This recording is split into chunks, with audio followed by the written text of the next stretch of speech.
Get your game on. Bowie. Looking. Working. Driving inside. Hook is good!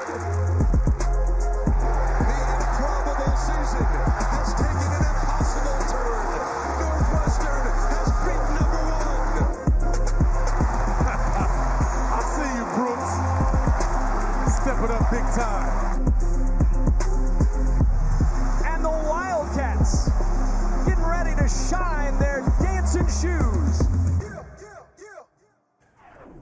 What a year it was a season ago for the Northwestern Wildcats. Their second-place finish in the Big Ten was their best since 1959. Big Ten Coach of the Year, Chris Collins, joining us now, our big interview. Coach, let's start. You got one game under your belt. You played Binghamton on Monday. It was not easy. You guys actually trailed at the half. What did you learn about your team on Monday night? Well, that we are a real work in progress, which wasn't a big surprise. Although we have a great core returning with Boo, who's terrific, and Brooks and Ty Berry and Matthew Nicholson, we are integrating a lot of new guys, and just how that all fits together.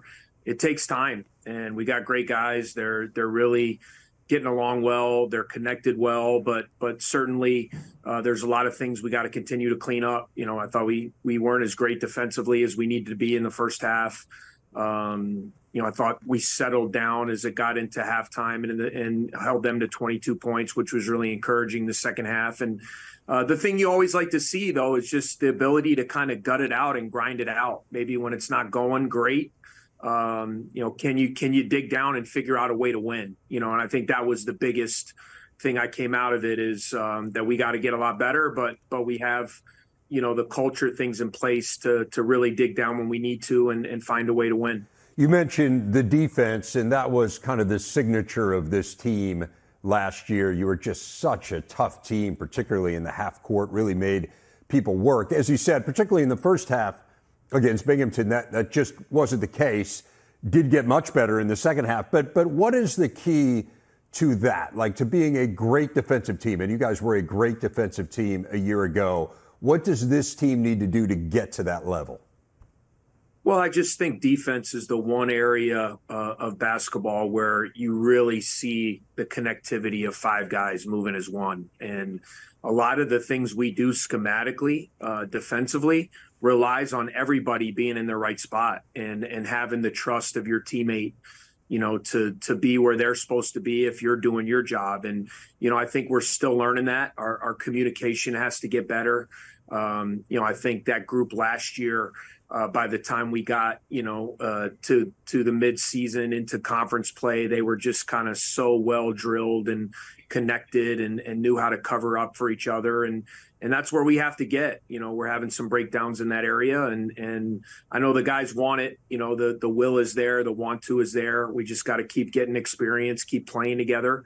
And, we know it still has to be an identity. I feel like we have some offensive weapons. We can space the floor and have some shooting and some scoring. But in order for us to be the best team we're going to be, we're going to have to be elite defensively like we were last year. You were talking about Boo and what a huge boon it is to have him back this year. It's pretty remarkable. I always like to go back on recruiting rankings. He was the 318th ranked player in his class. At what point did you know he had a chance to be a special player? There was a stretch in his freshman year, Dave, where I always knew he could score. And I really liked that about him. He was a guy that always put up huge numbers, was a volume scorer. Maybe shot selection was a little iffy at times, but you got to have guys who can put in the basket. And he had a stretch kind of early in his freshman year when we started playing him more and giving him extended minutes. He had a big game against Michigan State. I remember his freshman year at home. We were down big. I think he had a huge second half, kind of brought us back, followed that up with a couple other big games, ended up hurting his foot a little bit and missing time. But you kind of saw in that stretch that, man, the talent is there with experience, with maturity, with coaching, all those things, that he had a chance to be really good. And I mean, he's been even better. I mean, to be a first team all-league guy, preseason All-American, the legacy he's left as a leader, as a player in this program. I mean, he's going to go down, as one of the all-time greats ever at Northwestern. It's been really fun to coach him these 5 years. I want to ask you about another player on the team, and I was watching a little bit of your exhibition game, and Brooks Barnheiser just put on a show. I mean, he was unbelievable, absolutely filled the stat sheet. And we saw a little bit of this late last year, that he kind of became, there was all this talk about who could be your third scorer behind Boon and Chase Audige, who of course has moved on. And Barnheiser started to emerge, but give us a sense of what he can be this year, and particularly some of the matchup issues that he presents for people. The fun thing about Brooks is he's such a gym rat. You know, he's a basketball junkie. He lives, eats, breathes, sleeps ball. He's an incredibly hard worker. He's a smart player, obviously son of a coach, so he's been in the gym his whole life.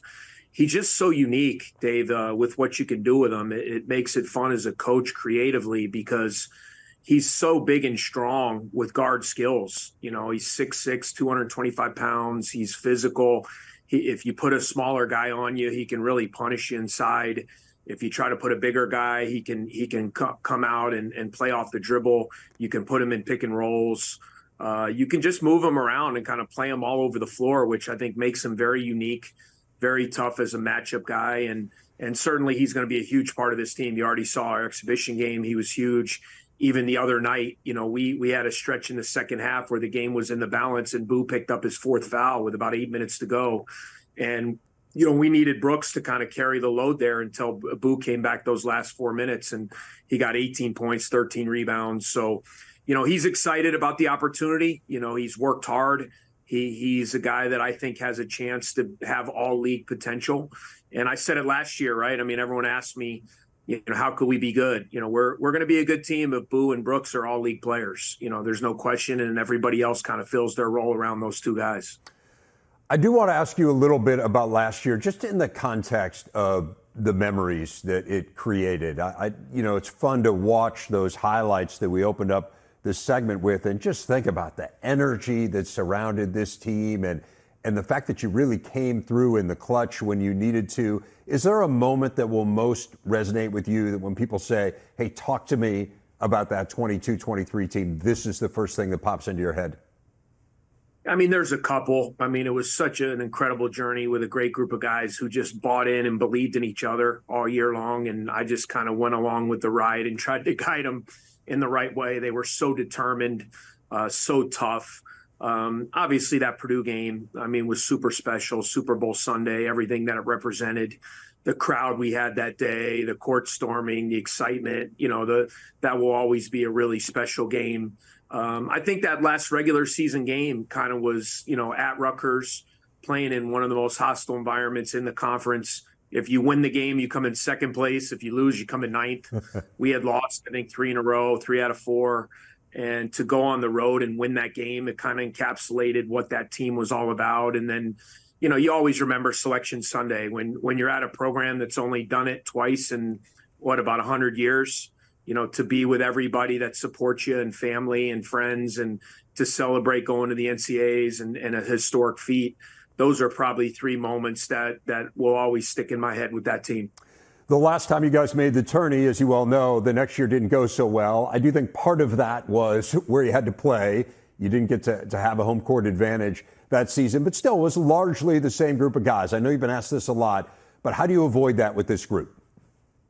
Yeah, I think every group is different. You know, I have tried to, you know, just look inside myself. How can I be better? You know, looking back 7 years or whatever that was, I had less gray hair. I didn't have to wear readers. But so I feel like, you know, maybe I'm a little bit more experienced, being able to help lead these guys and do the best job I can do. It is a newer team. I mean, that team was really pretty much the same team. We had no new guys.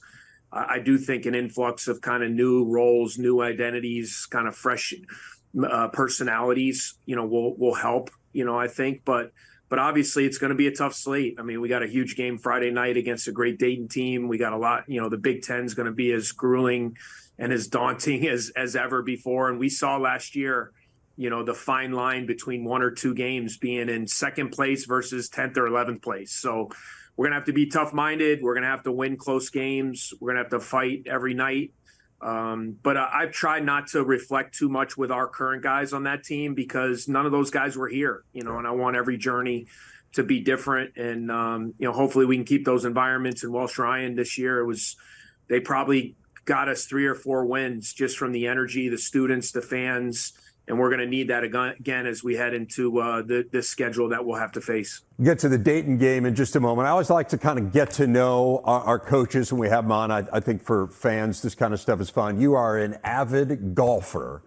Tell me what your favorite course is that you've ever played.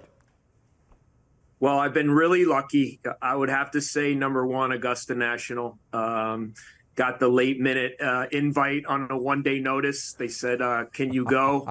I dropped everything to experience that. I've always loved the game of golf. I've been around it my whole life.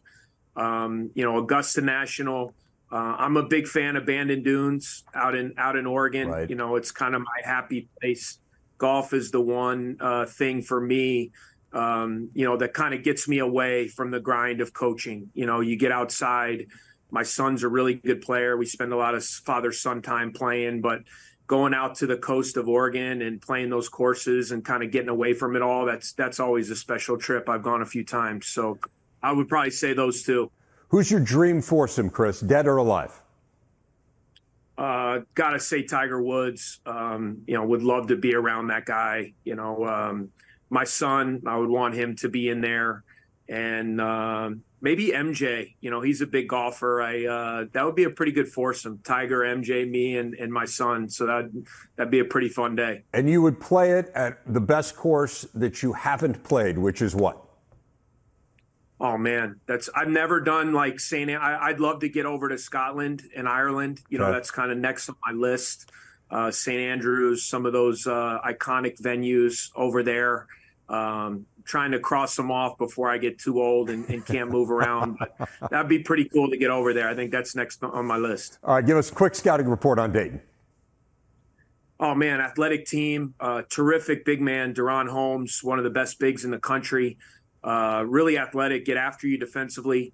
A veteran team. They've gone out and got some transfers. They got some returners, obviously elite big man, very well coached. Anthony does a great job with the team. And we scheduled this for a reason. We're not in the ACC Challenge anymore. We're not in the Gavitt games this year.